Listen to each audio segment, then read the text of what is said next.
어디서도 볼 수 없는 조합으로 진행되는 4주간의 AI 특강 시리즈 지혜의 밤에서 만나보세요.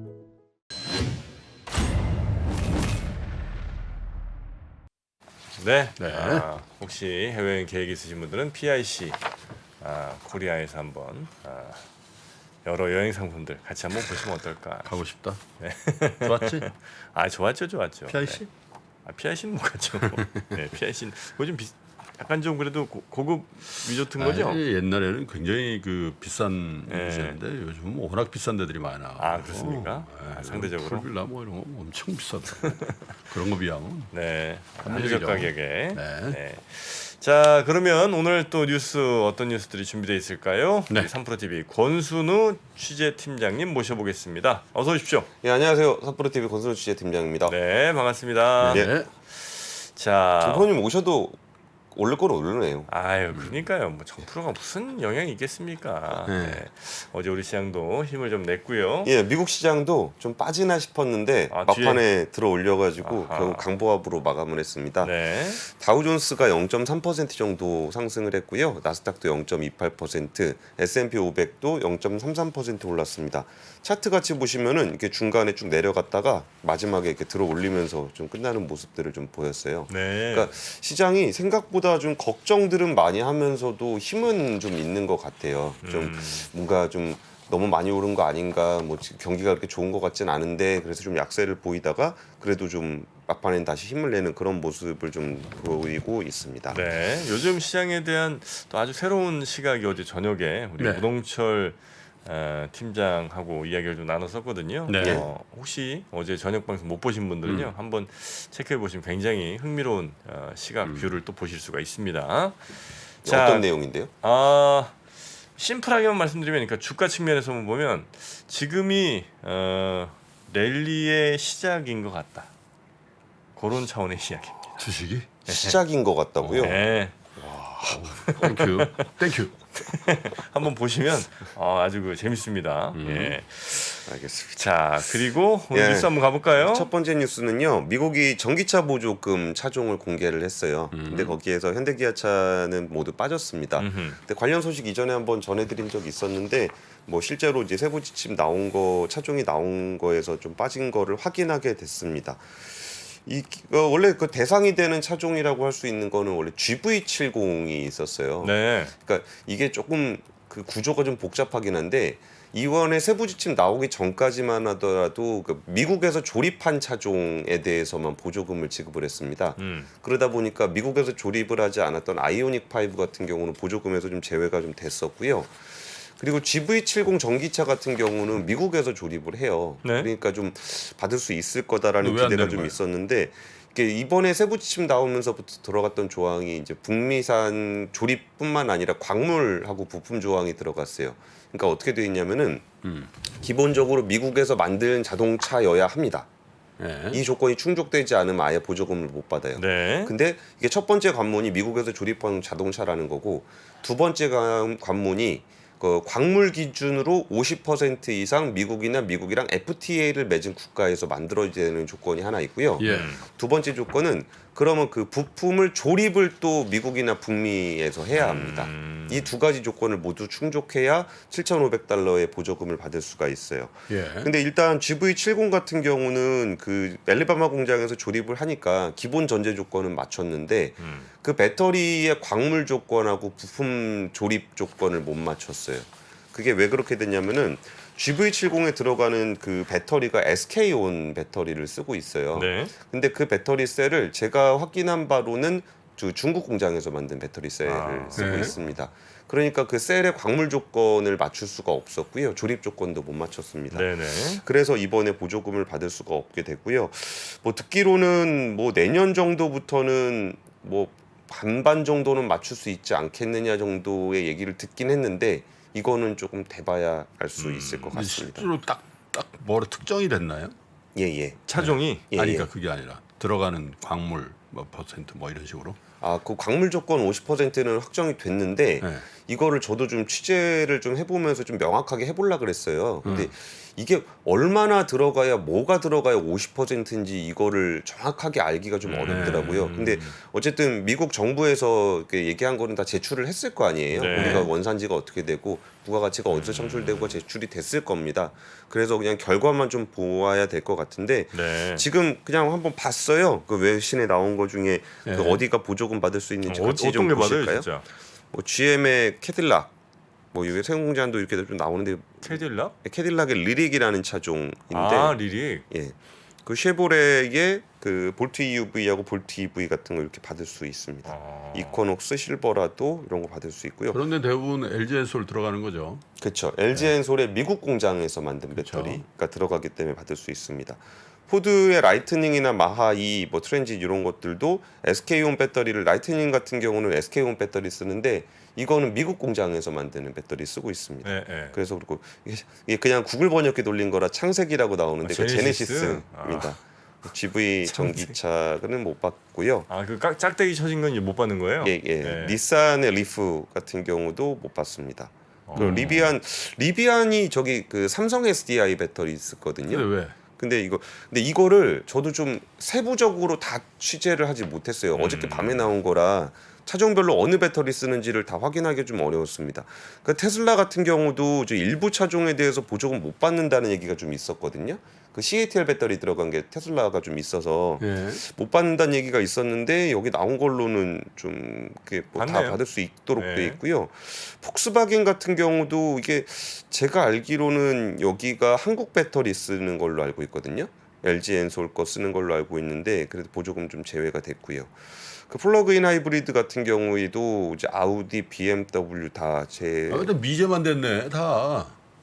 예, 맞습니다. 다 미국산만 된 거 아니죠? 독일차, 일본차, 한국차 아무것도 안 되고. 예, 볼보도 안 됐습니다. 볼보도 이거 중국차. 야, 뭐 이거 미국 미국차만 된 거지. 다음 처음부터 다시 봅시다. 예, 다 미국 맞아요. 차입니다. 예. 캐딜락, 쉐보레, 포드, GM. 그 살짝 테슬라. 리비안 하나 껴줬구만. 저건 뭐 몇 대 팔리지도 않는가. 예. 아이 뭐야 이게. 이 근데- 조건을 해놓고 그 조건에 맞는 차들을 고른 게 아니라 미국 차만 먼저 해놓고 그거에 맞게 조건을 걷나 보네. 그 선을. 어떻게 저럴 수가 있지? 미제만 되지. 예. 근데 뭐 이렇게 현대차 쪽을 그냥 본다면은 이전에 그 미국산 제조를 했던 것보다 보조금 대상이 되는 차종이 굉장히 줄었어요. 예. 그래서 어차피 못 받게 된 거 남들도 못 받게 되는 거는 조금 괜찮은 상황입니다. 다 못 받는 거. 그러니까 아이오닉 5 같은 경우가 이제 못 받는데 네. 미국에서 만들질 않잖아요. 예. 근데 이제 다른 차종들이 더 못 받게 되는 게 그나마 좀 나은 게 있고 또 이거를 이제 이번 올해만 보기에는 조금 아쉬운 게 있는데 그 내년 후년 넘어가게 되면은 우리나라 그 배터리 회사들이 그 광물 요건이라든지 부품 요건을 많이들 갖추게 돼요. 그러면은 장기적인 경쟁력 차원에서는 뭐 IRA가 우리나라 산업에는 뭐 긍정적인 효과가 더 크다고 봅니다. 근데 그때는 또 가봐야 되겠죠. 근데 그때는 가봐야 또 뭐 되는데 무슨 조건을 내줄지 알아. 조건은 다 정해져 있습니다. 이게 몇 년도에 몇 퍼센트 이게 정해져 있는데 이게 그 요건들을 갖추기 위한 노력들을 몇 년 전부터 계속 했어요. 근데 딱 지금 시점에 맞추지는 못했는데 뭐 내년이나 후년 넘어가게 되면은 조건을 좀 저건 맞출 저 수 있지 언제까지 유효한 거죠, 저건? 저는 한 30년 정도까지로 알고 있거든요. 근데 몇 년 지나서 뭐 예산 부족 등의 이유로 또 조건을 바꿀 가능성이 아주 없는 것도 아니잖아요. 그리고 대통령 있고 뭐 바이든이 계속 된다는 보장도 없잖아. 그렇죠. 근데 에이. 그거를 이렇게 몇 년 후에 안 될 거에 대해서 예상할 수 없는 거를 가지고 우리가 얘기하는 거는 뭐 그렇긴 큰 한데. 의미는 없는데, 그러니까 오히려 지금까지 와 있는 조건하고 그걸 맞추기 위해서 준비가 돼 있는 데하고 안 돼 있는 데를 따져 보면은 사실 지금 중국 전기차가 해외 수출을 꽤 많이 해요. 물론 이게 뭐 볼보라든지 테슬라라든지 이런 거 중심으로 하고 있긴 한데 그 중국은 사실 지금 약간은 그 치킨 게임 양상을 좀 보이고 있는 게 있거든요. 그러면서 이제 해외로 많이 나오려고 하고 있는데 그런 측면에서 본다면은 IRA 자체가 그렇게 우리나라한테 부정적이라고 보기는 조금 어려워요. 근데 지금 당장 조건을 못 맞춰서 보조금에서 제외된 거는 굉장히 아픈 일이고 근데 그러면 나중에라도 이거 조건을 맞출 수 있는 가능성이 누가 있냐라고 본다면은 그래도 우리한테 그렇게 부정적이라고만 보기는 좀 어려울 것 같습니다. 근데 우리 거 빠지니까 기분 나쁘죠. 네. 하여튼 아니, 근데 어떻게 하나 또 예외 없이 다 미국 브랜드만 있냐 이거지. 네. 야, 근데 저 차 중에는 미국에서 만든 차도 꽤 있을 텐데. 그렇죠. 네? 다른 차들도 뭐 그럼. BMW라든지 요런 게 그러니까 여기 줄 쳐진 것들 있잖아요. 네. 줄 쳐진 것들은 그래도 이전에 받았던 것들입니다. 그러니까 줄 쳐진 거는 원래 되는 거라고 생각했다가 삭제된 거잖아요. 그러니까 예를 들어서 아이오닉 5 같은 경우는 아예 없잖아. 없잖아요. 그러니까 제 얘기가 그거예요. 그러니까 이게 네. 미국에서 생산을 하고 있는 업체들, 그리고 원래는 자격이 있는데 광물 조건 때문에 추가로 안 되는 거 아니에요. 그렇죠. 광물 부품 요건 때문에 안 되게 된 겁니다. 하여튼 저 미국이 저러면 안 돼요. 미국이 좀 왜냐면- 너무 없어 보인다 근데. 이렇게. 왜냐면 저게 그 무슨 뭘 하려면 뭐 이렇게 포용을 해야지 네. 저렇게 배제를 하면 되나? 그러니까 요 틈을 이용해서 중국도 그러니까. 시진핑은 굉장히 적극적으로 나는 열려 있다 이걸 거기 뭐 강조하고 에어버스 뭐 있고. 백몇십 대 사고 막 그러는데. 그러니까 마크롱은 가서 나는 미국의 속국이 아니다 뭐 이런 얘기 하고 있고 뭐 이런 상황들이 좀 이어지고 있습니다. 그러니까 예 그렇습니다. 알겠습니다. 여튼 미국이 너무 좀 여유 없어 보인다는 느낌이 좀 그러니까. 강하게 드네요. 네. 네. 자, 두 번째 뉴스 한번 가보겠습니다. 두 번째 뉴스는요. 어제 구글 주가가 3% 빠졌습니다. 구글이 요즘 위기론이 나오더라고요. MS한테 3% 가까이 빠졌는데 네. 이 3% 빠진 요인을 네. 이 삼성전자가 제공했어요. 그러니까 이게 뉴욕타임즈 보던데요. 네. 우리가 이제 갤럭시 스마트폰 이렇게 열면은 거기 구글 검색창 뜨잖아요. 그렇죠. 네. 그거를 빙으로 바꾼다. 아, 지금 이제 크롬이나 뭐 이런 거 열리는데 예. 검색창 그러니까 기본으로 검색창 이게 달려 있잖아요. 구글인데. 예, 그게 구글인데 네. 이거를 빙으로 교체하는 방안을 검토 중이라고 뉴욕타임즈에서 보도를 했어요. 그랬더니 바로 이제 구글 주가가 거의 한 3% 가까이 빠지는 그런 양상을 좀 보였는데요. 사실 이거에 이제 삼성이 기본 검색 엔진 사용과 관련해서 구글에다 제공하는 매출액이 한 4조 원 정도 된대요. 근데 이 4조 원이 빠졌다라고 해서 이제 구글에서 구글 주가를 이렇게 나쁘게 보는 건 아니고 굉장히 상징성이 크잖아요. 상징성 자체뿐만이 아니라 이게 그 삼성이 전체 스마트폰 시장 점유율이 한 27% 정도 되니까 네. 그거를 삼성 갤럭시의 기본 검색 엔진이 빙으로 바뀌게 될 경우에 지금 빙의 점유율이 한 0.5% 정도 되거든요. 구글이 한 96% 되고. 야. 그러니까 게임이 안 됩니다, 지금은. 네네. 근데 삼성 스마트폰에 들어가는 순간 빙의 점유율이 기본으로 한 20%대까지는 오를 수 있는 거죠. 그렇죠. 예. 그러니까 그거를 기대하면서 이제 그 구글의 난공불락이 깨졌다. 뭐 12년간의 파트너십이 무너지고 있다. 이런 얘기들이 좀 나오는 거예요. 그러니까 처음에 이제 검색 엔진 구글 거 쓰냐 안 쓰냐 요거 가지고는 처음에는 뭐 구글 검색 엔진을 설마 안 쓰겠어? 뭐 이게 인공지능 쓰는 거에 뭐 지장, 그러니까 인공지능은 뭐 인공지능대로 쓰지만 뭐 정확도도 좀 떨어지는 것 같고 그냥 검색은 구글로 계속 하지 않겠어? 뭐 이런 얘기들이 좀 나왔었는데 이게 기본으로 깔려 있는 게 달라진다는 건 또 완전히 다른 얘기잖아요. 음흠. 이게 사실은 구글이 제일 피하고 싶은 상황이었던 겁니다. 구글은 자기네들이 플랫폼은 있는데 하드웨어가 되게 약해요. 뭐 스마트폰이라든지 노트북이라든지 이런 것들이 뭐 있긴 있잖아요. 뭐 크롬북이라든지 이게 있긴 거의 있는데 뭐 존재감 없죠. 거의 존재감이 없잖아요. 뭐 예를 들어서 우리가 뭐 빅스비 같은 게 좀 약하다고 하더라도 집에다가 이게 TV 이렇게 하나 냅두면은 구글은 부르려면 부를 데가 없잖아요. 근데 TV 하나 있으면 삼성은 항상 이 하드웨어 플랫폼들을 전 세계에 깔아놨기 때문에 그 하드웨어에 되게 접근할 수 있는 루트에 대해서 되게 걱정을 많이 했어요. 뭐 대표적으로 이제 메타 같은 경우도 그렇죠. 메타도 자기네가 하드웨어 플랫폼이 없잖아요. 그러니까 맨날 애플한테 이렇게 혼나고 뭐라고 하면 댐비다가 또 이렇게 깨지고. 그러니까 이런 거 VR 장비 같은 거 좀 글래스 같은 거 좀 해서 해보려고 했는데 하드웨어로 해보려고 하고 있는 거잖아요. 네. 하지만 별로 효과는 없습니다만. 근데 여기서 이제 삼성이 삼성하고 구글하고 협상력을 보면 구글이 훨씬 강할 것 같지만 여기서 만약에 경쟁사가 생겨? 그럼 빙으로 한번 해볼까? 이런 생각이 검토한다는 얘기가 나온 것만으로도 알파벳의 주가가 지금 3% 가까이 빠지는 거잖아요. 그래서 이런 부분들에 대한 얘기가 좀 나오고 있고. 운영 체제로 협박할 가능성은 없나요? 구글이 예를 들면 안드로이드 운영 체제를 갖고 있잖아요. 예. 우리나라 스마트폰도 다 안드로이드 운영 체계고. 그렇죠. 그럼 니네 우리 검색 이걸로 빼버리면 우리는 이 운영 체제를 니네한테 제공 안 할. 완전 자충수 아니야? 자충수긴 한데. 완전 자충수 죽어보자는 거지. 그럴 가능성은.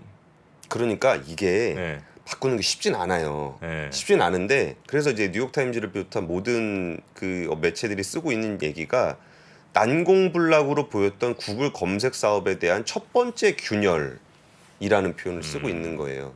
뭐 이거 가지고 뭐 삼성전자 바꾸면 야 그럼 너 안드로이드 뺀다, 뭐 스토어 뺀다, 뭐 이러면서 서로 할 수도 있죠. 네. 뭐 그러면 야 너네 TV에 그 구글 검색하는 거 다 빼버려, 막 이런 것도 할 수 있는 거잖아요. 그러니까 삼성 TV에도 보면 구글로 다 검색되잖아요. 네. 안드로이드 뺀다는 얘기를 하는 순간 구글 주가는 더 빠져요. 박살나겠지. 그러니까 이런 부분들이 서로 워낙 락인돼 있는 게 많아서 한 번에 바꾸거나 그러기는 쉽지 않은 상황인 건 맞는데 그러니까 근데 사실 예전에 아니 빙을 왜 씁니까?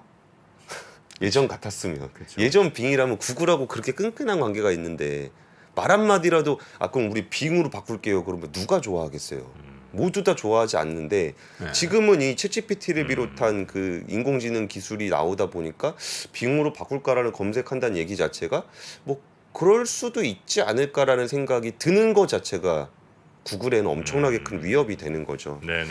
그리고 이 부분에 대해서 그 좀 체감하시는 거는 별로 없으시죠? 그 챗GPT나 이런 거 많이 안 써보셨죠?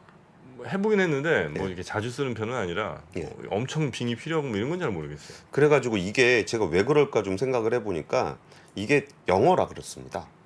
챗 GPT가. 예. 그러니까 그 미국에서는 이게 되게 잘 된대요. 영어로 검색하면 잘 되고 자기네들의 문화도 잘 맞고. 제가 이 얘기 왜 드리냐면 제가 어제 그 네이버 하이퍼크로버 팀하고 좀 인터뷰를 좀 했었어요. 네. 그러면서 그럼 한국어로 학습돼 있는 초거대 인공지능이 왜 필요한가? 뭐 이런 얘기를 좀 해봤는데 이게 좀 다르더라고요.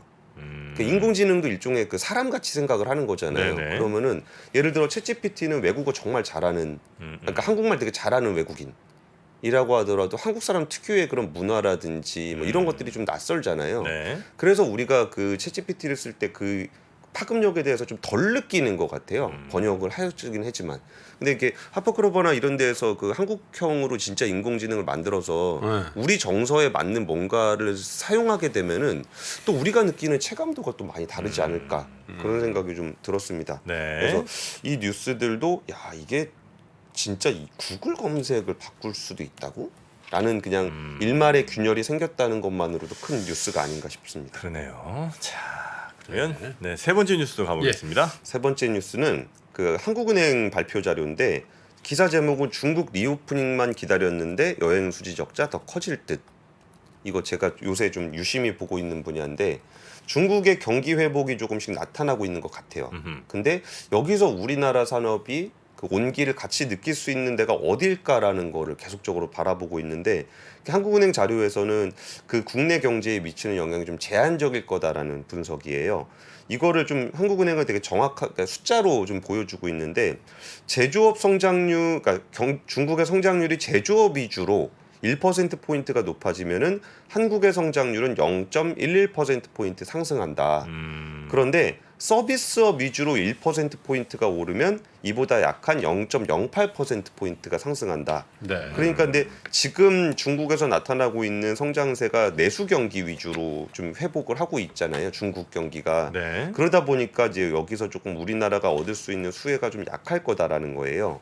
그리고 국내 중국인 관광객이 예상보다 더디게 늘어나는 것도 문제라고 하는데 2019년에 중국에서 국내 입국한 사람들을 100이라고 하면 올해는 한 53 정도만큼 회복이 됐고 그 중에 중국인은 17 정도 수준에 불과하다는 거예요. 이게 중국 정부가 단체 관광이 가능한 국가들을 2월이랑 3월에 발표를 했어요. 네. 그래가지고 뭐 한 20여 개국 지난달에 20여 개국 발표했는데 거기서 우리나라는 빠졌습니다. 단체 관광을 할 수가 없어요. 빠졌다 얘기했잖아요. 예. 미국하고 다 일본. 빠지네. 여기서 여기 미국도 빠지고 중국도 빠지고. 아이씨. 그러네요. 자꾸 이런 식으로 한다.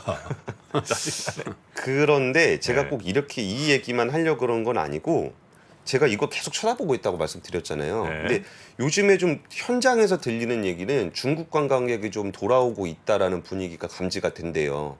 뭐 그 제주도 쪽에 계신 분한테 얘기 들어보니까 이마트에 그 중국 사람들 꽤 많이 와 있어요. 이런 얘기들이 좀 들리거든요.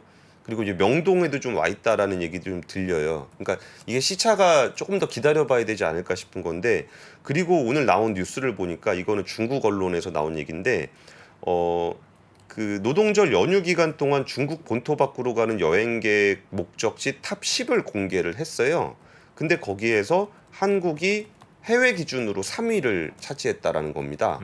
그래서 거기가 뭐 방콕, 싱가포르에 이어서 3위가 한국이라는데, 서울이요. 도시 기준이니까. 이게 단체 관광이 허용돼 있지 않은 상황에서도 중국인들의 한국행이 꽤 높은 수준을 차지하고 있다라는 거라, 이런 부분들이 아예 효과가 없다라고 보기에는 조금 더 기다려볼 필요도 있지 않을까라는 생각이 들어서 오늘 이 뉴스는 그 단정적으로 중국에 온기가 없다라고 하기보다는 온기가 있을 수 있는 곳을 조금 더 바라보면 좋겠다라는 거고, 그 최근에 그 면세점들 뭐 하고 있는지를 보니까 네. 면세점이 이전에 하도 손님이 없어서 따이고들한테 거의 수수료로 한 40%를 줬다는 거예요. 매출의 40%를 네네네. 수수료로 지급을 했었다는 거예요. 매출만 나고 남는 건 없네. 그렇죠. 근데 워낙 손님이 없었으니까 코로나19 때문에. 근데 1분기에 이 따이고들하고 진짜 기싸움을 정말 세게 했답니다. 따이공들하고. 그리고 엄청나게 세게 해갖고 수수료 낮춘다 그래가지고 1분기에 면세점 중에 상당수가 매출이 완전 박살이 났어요. 따이공이 버텨가지고 그렇죠. 안 사간다 그러면. 근데 오히려 이걸 어떻게 보는 거냐면은 한 2분기, 3분기부터는 약간은 좀 수요가 회복될 걸로 보고, 이 따이고들한테 이렇게 끌려다니던 거를 수수료를 확 낮추면서 일부 매출이 손실을 보더라도 그 뒤에 협상력을 높이겠다는 전략이에요. 근데 저는 그럴지 모르겠어요. 그 저 화장품의 기호가 상당히 많이 바뀐 것 같은데, 후설화수에서 그거는 뭐 없어 못 팔 때 따이공들이 활약하는 거지. 그죠? 조금이라도 싸게 갖다 주고. 그거는 이제 한국 화장품만 기준으로 본 거고, 우리나라 면세점은 글로벌 브랜드의 어떤 유통 채널로도 꽤 많이 쓰여요. 우리나라 면세점에서 사는 게 따이공들이 살 때 다른 데서 사는 것보다 그래도 괜찮으니까 사는 거겠죠? 그렇죠. 면세점 얘기는 나중에 해남도가 열렸죠. 해남도. 하이난? 하이난. 네. 뭐 이렇게 오늘 자세하게 분석드릴 수 있는 시간은 아니니까 이런 움직임들이 좀 있었다라는 말씀을 좀 드리겠습니다. 알겠습니다. 자, 이렇게 중국, 미국에서 빠진 얘기 좀 뉴스로 좀 봤고요. 시간이 흘러도 변하지 않는 여러 가지 원칙과 사고 체계는 존재하거든요. 대가들의 사고 체계, 투자 기법이 아니라 생각의 방법. 그런 거를 분해를 해서 재구성을 해서 하나의 어떤 틀로 조합을 하는 과정이 필요한 것 같다. 라쿤 자산운용 홍진채 대표의 거인의 어깨에 19년간 초과 수익을 달성한 그가 어떻게 주식 대가들의 투자법을 활용했는지 이 책에서 최초로 공개합니다. 대가들의 검증된 투자법을 여러분의 눈으로 직접 확인하시죠.